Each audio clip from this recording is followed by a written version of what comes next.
Guys ಮಲಗಿದ್ದೆ, ನಮ್ಮ ಹುಡುಗರು ಏನೋ ಸರ್ಪ್ರೈಸ್ ತಂದಿದ್ದೀನಿ, ಬಾ ನಿಮ್ಗೊಂದು ಗಿಫ್ಟ್ ತಂದಿದ್ದೀನಿ ಅಂತ ನನಗೆ ಏನಪ್ಪ ಅಂತ ನೋಡಿದ್ರೆ ಹಾವು ಬಿಟ್ಕೊಂಡ್ಬಿಟ್ಬಿಟ್ಟವ್ರೆ ಗೈಸ್.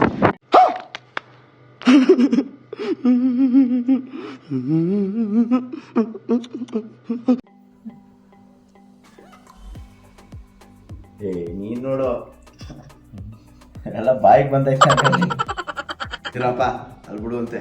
ಸೊ ಇದು ಎಲ್ಲೋ ಸಿಕ್ತಂತೆ, ರೆಸ್ಕ್ಯೂ ಮಾಡ್ಕೊಂಡು ತಗೊಬಂದಿದ್ದಾರೆ ಬಿಡೋಣ ಅಂತ. ಅದಕ್ಕೂ ಮುಂಚೆ ನಂಗೆ ಆ ಒಂದು ಇಷ್ಟ ಅಂತ ಹೇಳ್ಬಿಟ್ಟು ತೋರ್ಸೋಣ ಅಂದ್ಬಿಟ್ಟು ನಂಗೆ ತಗೊಬಂದು ತೋರಿಸ್ತವ್ರೆ. ಚೆನ್ನಾಗೈತೆ. ಸ್ಟಾರ್ಟಿಂಗ್ ಗಾಬರಿ ಬಿದ್ದೆ, ಇವಾಗ ಒಂದು ಸ್ವಲ್ಪ ಸಮಾಧಾನವಾಗಿದೆ. ಅದನ್ನು ನೋಡಿ ಮರಿ ಅನಿಸ್ತೈತೆ. ಹಿಂಗೈತೆ ಜಿಂಗ್ ಜಿಂಗ್ ಜಿಂಗ್ ಅಂತ ಓಡ್ಸಾನ ಇವಾಗ ಜನ್ಮಕ್ಕೆ ಹೋಗೋ. ಚೆನ್ನಾಯ್ತಲ್ಲ ಗೈಸ್. ಯಾವ ಹುಡುಗಿನೂ ಇಷ್ಟು ಸ್ಮೂತ್ ಆಗಿರಲ್ಲ ಗೈಸ್, ಬರೀ ಇಂಥದೆಯ. ಏನ್ ಮಸ್ತ್ ಆಗೈತೆ ಗೊತ್ತಾ, ಜೇನುತುಪ್ಪ ಇದಾಗೈತೆ ಗೈಸ್.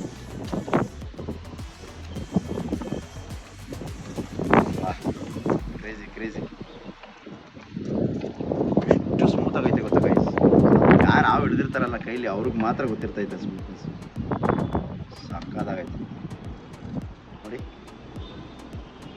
ಚಾರ್ ಬಿಡ್ತೈತೆ, ಬೆಣ್ಣೆ ಇದ್ದಂಗೆ. ನನ್ ಮೇಲೆ ಆಣೆ ಇಟ್ಟು, ನನ್ ಮೇಲೆ ಆಣೆ ಇಟ್ಟು ಬಿಡೋಣ.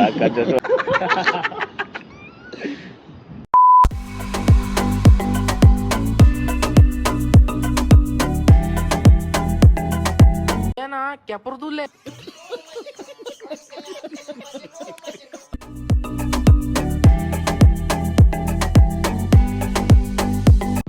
ಗೈಸ್, ಇಂಡಿಯನ್ ಟ್ರಿಂಕೆಟ್ ಯಾವ ಥರ ಇರುತ್ತೆ ನೋಡಿ, ಅದ್ರ ಸ್ಕಿನ್ ನೋಡಿ. ಇದು ರೇರ್ ಸ್ಪೀಸೀಸ್ ಅಂತೆ, ಸಿಗುತ್ತೆ ಬಟ್ ಏನು ಮಾಡ್ತೀರಾ, ಕಚ್ಚಿದ್ರೆ ಸರಿಯಾಗಿ ನೋವಾಗುತ್ತೆ, ಅದಂತೂ ನಿಜ.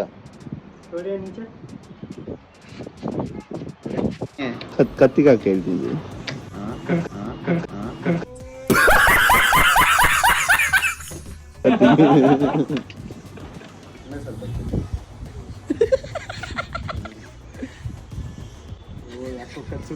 ಇವನೇನು ಮಕ್ಕ ಹೇಳ್ತಿದ್ದಂಗೆ ಇಟ್ಕೊಂಡವನೇ.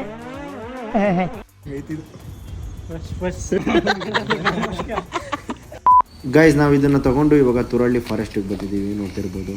ಸೊ ಇದನ್ನು ಅದ್ರ ಜಾಗಕ್ಕೆ ಸೇರಿಸೋ ಟೈಮ್, ಅದ್ರ ಜಾಗ ಅಂದರೆ ನಾವು ಬೇರೆ ಕಡೆ ರೆಸ್ಕ್ಯೂ ಮಾಡಿದ್ದು, ಅದನ್ನು ತೊಗೊಬಂದು ಈ ಕಡೆ ಕಾಡಿಗೆ ಬಿಡ್ತಾ ಇದ್ದೀವಿ. ಹೋಗ್ಬಿಟ್ಟು ಪಾಪ ಚಿನ್ನು ಮರಿ, ಬಾಯ್ ಬಾಯ್. ಚೆನ್ನಾಗಿ ಹೋಗ್ತಿದೆ ನೋಡಿ ಗೈಸ್. ಇದು ಎಣ್ಣಾವಂತೆ, ನನಗೂ ಗೊತ್ತಿಲ್ಲ, ನಮ್ಮ ಹುಡುಗ ಹೇಳಿದ್ದು ಹೆಂಗೆ ಏನು ಅಂತ, ನನಗೆ ಅದ್ರ ಬಗ್ಗೆ ಐಡಿಯಾ ಇಲ್ಲ. ಸೊ ಯಾವತ್ತೇ ಆಗಲಿ ಗೈಸ್, ಅವನ್ನ ಹೊಡಿಬೇಡಿ, ಆದಷ್ಟು ರೆಸ್ಕ್ಯೂ ಮಾಡೋಕ್ಕೆ ಟ್ರೈ ಮಾಡಿ ಅಂತ ಹೇಳ್ತಾ ಈ ವಿಡಿಯೋನ ಮುಗಿಸ್ತಾ ಇದ್ದೀನಿ. ಬಾಯ್.